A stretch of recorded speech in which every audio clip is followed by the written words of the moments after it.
अस्सलाम वालेकुम viewers, life only once में खुश आमदीद। आज की वीडियो कॉग्निटिव बिहेवियर थेरेपी के इंट्रोडक्शन और बेसिक्स पे बेस है। Let's talk about the introduction of cognitive therapy. Cognitive therapy, जब भी आप कहीं ये लफ्ज़ सुने तो आपके जहन में जो पहला नाम आएगा वो एरन टी बेक का होगा।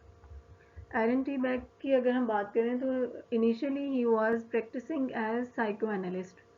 Psychoanalyst means that he was practicing psychoanalysis, and this is an other school of thought and other method of psychotherapy. But although he was a psychoanalyst, but at heart he was a scientist. And we all know that scientists always believe on empirical evidence and experimentation. So um, Beck also started different experiments. Specifically, he wanted to understand and explain depression with the help of experiment. He started as a psychoanalyst, so psychoanalysis के through ही उसने ये experiment start किया और technique जो use कर रहा था वो it was dream analysis. Dream analysis जो है वो साइकोएनालिसिस की एक थेरेप्यूटिक इंटरवेंशन है और उसने उसी को यूज़ किया। और इस एक्सपेरिमेंट में उसने दो ग्रुप्स बनाए, एक कंट्रोल और एक एक्सपेरिमेंटल ग्रुप। जिस एजम्पशन को वो टेस्ट करना चाह रहा था वो ये थी कि depression is the result of hostility turned toward the self और पर्सन। तो इस कॉन्टेक्स्ट में उसने जब थीम्स जो कलेक्ट की उनके ड्रीम एनालिसिस के थ्रू, जब उसने उन थीम्स को टेस्ट किया तो to his surprise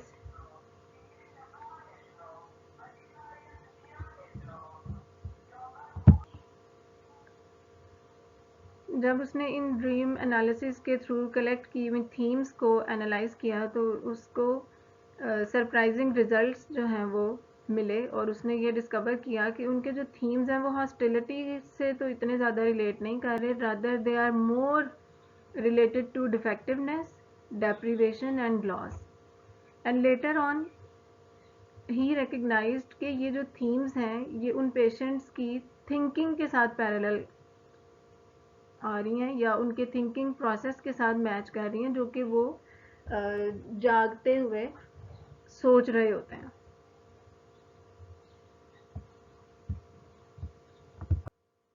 After these results, he identified that mainly these are the negative cognitions.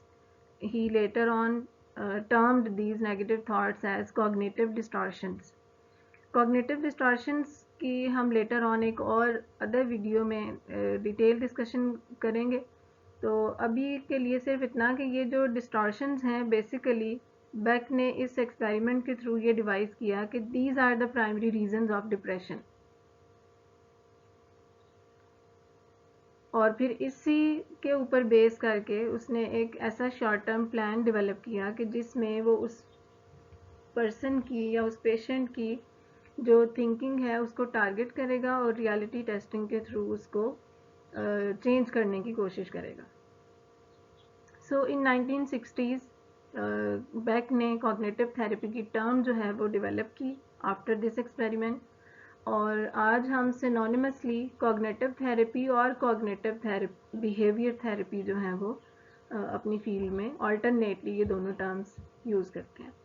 सो ये एक बैकग्राउंड था कि ये जो कॉग्निटिव बिहेवियर थेरेपी जो कि ग्लोबली वाइडली प्रैक्टिस किया जाने वाला मोड ऑफ ट्रीटमेंट है, तो इसका डेवलपमेंट जो है वो कैसे हुई। So after the identification of main reason or root cause of depression, Beck started developing psychotherapy for depression. And according to Beck, a psychotherapy based on cognitive therapy must be structured. ठीक है, structured means कि properly आप उसका एक structure जो है वो from start to end वो एक आप structured way में उसको लेके चलेंगे। Secondly it must be short term based, कि आप उसको शॉर्ट टर्म बेस्ड रखेंगे ताकि जो भी उसके इश्यूज़ हैं आप उनको एड्रेस करना स्टार्ट करें। और प्रेजेंट ओरिएंटेड मीन्स कि आप उसके प्रेजेंट पे फोकस करते हुए अपने जो मैनेजमेंट प्लान है उसको प्रिपेयर करेंगे।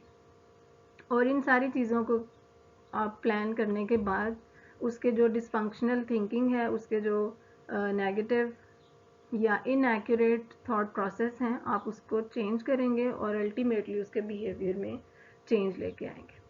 So these were the main features of CBT. अब हम सबको पता है कि सीबीटी चूँकि वाइडली एक यूज़ होने वाला मेथड ऑफ साइकोथेरेपी है, तो इसमें बहुत सारी डिफरेंट जो रिसर्चेज हैं वो की जाती हैं, इसमें डिफरेंट एक्सपेरिमेंट्स किए जाते हैं ऑन डिफरेंट डिसऑर्डर्स। तो इसमें बहुत सारे जो डिसऑर्डर्स हैं, जो डिफरेंट प्रॉब्लम्स हैं, उसमें एक डाइवर्सिटी आपको मिलेगी कि डिफरेंट पॉपुलेशंस पे वो रिसर्चेज की गई हैं और उनके डिफरेंट रिजल्ट्स हैं।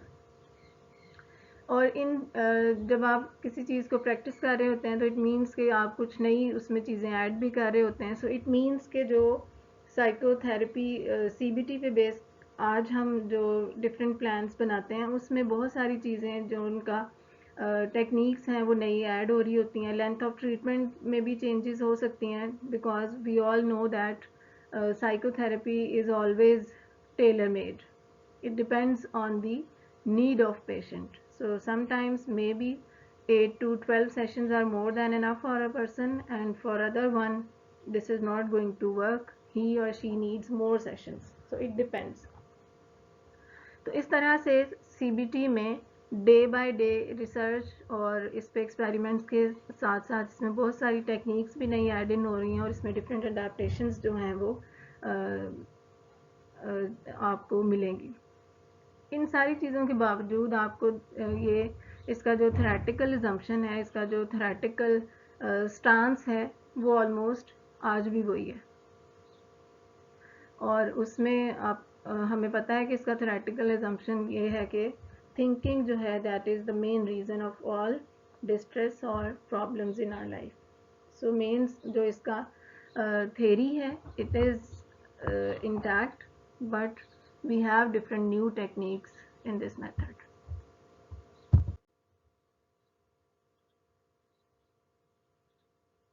बेक ने जब ये मेथड डेवलप किया, कॉग्निशंस पे जब उसने काम करना स्टार्ट किया, तो इस साइकोथेरेपी को डेवलप करने में उसने बहुत सारे फिलोसोफर्स लाइक एपिक्टेटस और बहुत सारे theorist, Adler, Albert Ellis is also a very big name in the field of psychology.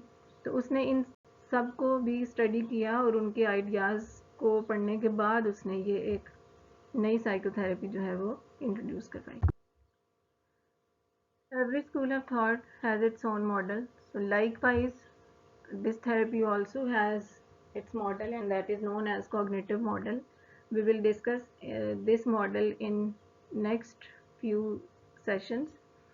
हम ये देखेंगे कि कॉग्निटिव मॉडल जो है इसकी बेसिस या इसका जो आइडिया था बेक के माइंड में वो कहाँ से आया। हमने लास्ट बात की कि उस फिलोसोफर एपिक्टेटस के फिलोसफी से भी वो बहुत इंस्पायर था। तो उसकी फिलोसफी क्या थी? His philosophy was men are disturbed not by things but by the view which they take of them.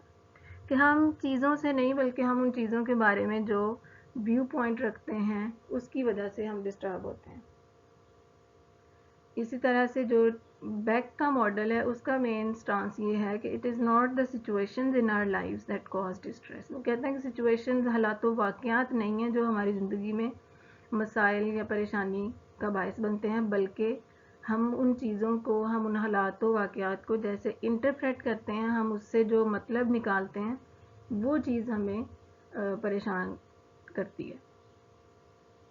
इस मॉडल को हम अगले सेशन में डिटेल से डिस्कस करेंगे विद डिफरेंट एग्जांपल्स। आज के लिए इतना ही।